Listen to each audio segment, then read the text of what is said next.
Située dans la ville de Kara, au nord du Togo, l'université de Kara a été le lieu de la mise en place du projet Minozo. L'augmentation de la population, le changement climatique et la détérioration des ressources environnementales sont entre autres de grands défis auxquels sont confrontées nos communautés au XXIe siècle. Malheureusement, la gestion durable des terres et la conservation des ressources naturelles deviennent des tâches lourdes pour les jours à venir. Face à ces défis qui risquent de toucher les agriculteurs dans les 30 prochaines années, le projet Minozo vient apporter des solutions pour pallier cette situation. Le mot Minozo vient d'une des langues parlées au Togo et se traduit par « soyons ensemble » ou « travaillons ensemble ». Ce projet vise à co-créer un format accessible et participatif de communication scientifique dans le cadre de la gestion durable des terres dans les zones rurales de la région de la Kara, au Togo. En effet, il a été remarqué que le changement climatique est une problématique qui touche énormément les producteurs dans le milieu agricole. Et donc, justement, sur cette question, il y a eu plusieurs recherches qui ont été faites, des recherches académiques disponibles dans des centres de ressources. Et donc, malheureusement, les producteurs n'ont pas accès justement à ces recherches-là. Lancée officiellement le 26 juillet 2023 par Dr Mikemina Pilo, directeur de l'école doctorale, représentant le président de l'université, la cérémonie a connu la présence des doyens de faculté, directeurs des services publics et des chefs de services centraux. Il a été question au cours de cette cérémonie de rappeler la clé de voûte de la mise en œuvre de ce projet qui est la collaboration avec les étudiants de l'université de Kara. Ce projet est une opportunité, une vraie opportunité pour l'université de Kara. Donc nous avons voulu ce projet collaboratif et nous voulons qu'il aille au-delà de ces composantes du consortium pour fédérer avec les autres laboratoires, particulièrement les laboratoires en géographie, en climatologie et autres. À l'endroit des étudiants, c'est un projet prometteur parce que nous allons travailler en étroite collaboration avec ces derniers dans la mesure où le projet prévoit un nombre relativement conséquent d'étudiants qui pourraient participer à l'identification des défis communautaires en matière de gestion durable des terres. À travers la promotion du développement local, l'Institut supérieur des métiers de l'agriculture ISMA et le laboratoire de recherche en sciences économiques et de gestion LARSEC de l'université de Kara ont collaboré avec le centre de recherche allemand sur l'intelligence artificielle DFKI GmbH et bénéficient d'un financement du ministère fédéral allemand de l'éducation et de la recherche BMBF. Ce projet se positionne dans la catégorie gestion durable des terres en Afrique subsaharienne, amélioration des moyens de subsistance grâce à la recherche sur le terrain et sera mise en œuvre sur une durée de 4 ans. 2 jours d'atelier après la cérémonie de lancement ont meublé le séjour des porteurs du projet et les étudiants de l'université de Kara. Au total, il y a eu 6 stations d'apprentissage pour les étudiants ayant pris part à ce rendez-vous du savoir technologique et d'intelligence artificielle. En marge de la création des solutions technologiques que vise le projet, il promeut également un environnement où les relations existantes sont renforcées et de nouveaux réseaux créés grâce aux collaborations, ateliers et méthodes de conception. L'objectif est de partir de la technologie et de l'intelligence artificielle pour faire évoluer les solutions communautaires. Donc quand c'est en bas, il ne va pas fermer la connexion là. Okay?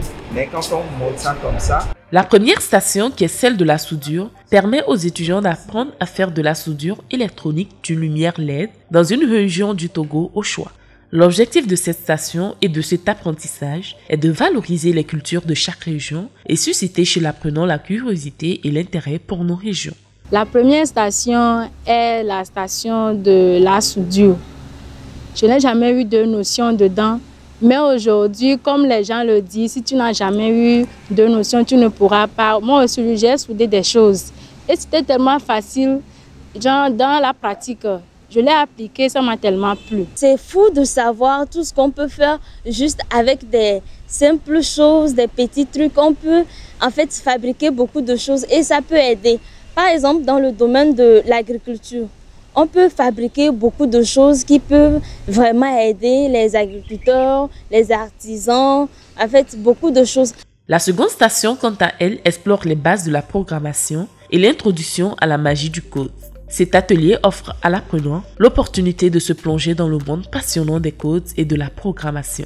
L'idée est également de découvrir l'ordinateur. C'est la première fois qu'on nous montre réellement que la technologie doit être associée à notre métier qu'est l'agriculture afin de promouvoir ou de développer ce secteur-là.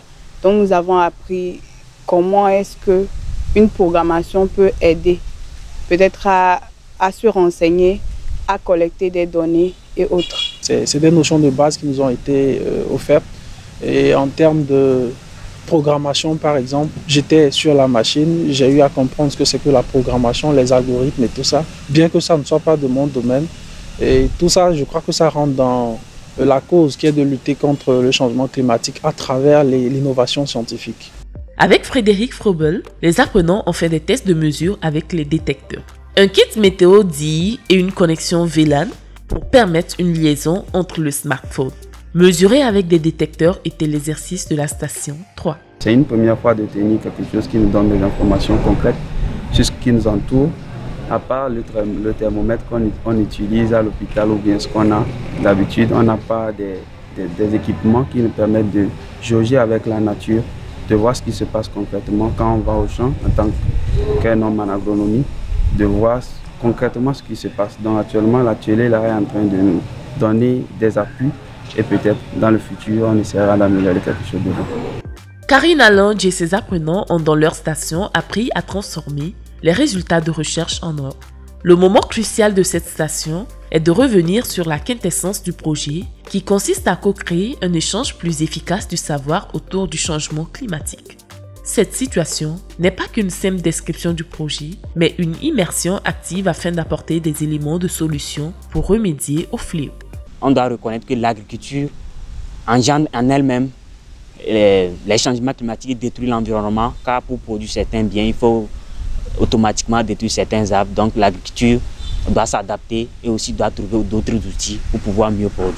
Avant d'aller faire la recherche même, nous devons aller sur le terrain ou dans nos communautés, étudier les problèmes qui sont là et les failles qui sont là et revenir maintenant dans notre domaine scientifique et savoir comment orienter nos recherches afin de pouvoir trouver des résultats adéquats pour aller maintenant l'appliquer dans nos communautés.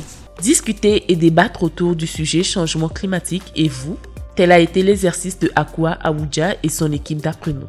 Il s'est agi à cette station de comprendre de façon basique l'agriculture intelligente face au climat et d'apporter des avis divers sur le sujet. L'un des objectifs de cette 5e station était de mettre en lumière le rôle de la femme dans l'agriculture et les femmes qui s'intéressent au secteur en Afrique.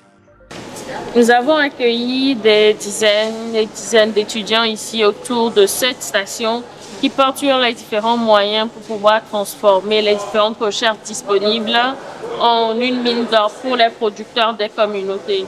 Et donc, il y a eu plusieurs idées qui sont ressorties par les étudiants.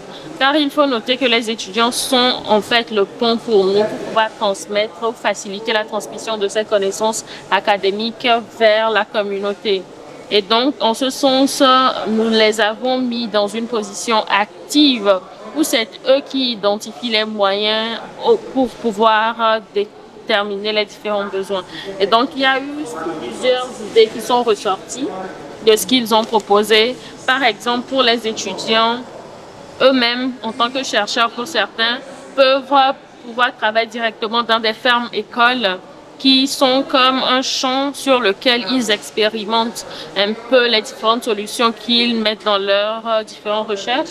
Nous avons aussi eu des idées sur le fait de faire des suivis des paysans à la base. C'est-à-dire qu'un paysan qui est spécialisé par exemple dans la culture du mil peut avoir un suivi de la part des étudiants là pour comprendre dans l'évolution de sa culture quels sont les défis et quelles sont les bonnes pratiques qu'il a pu mettre en œuvre.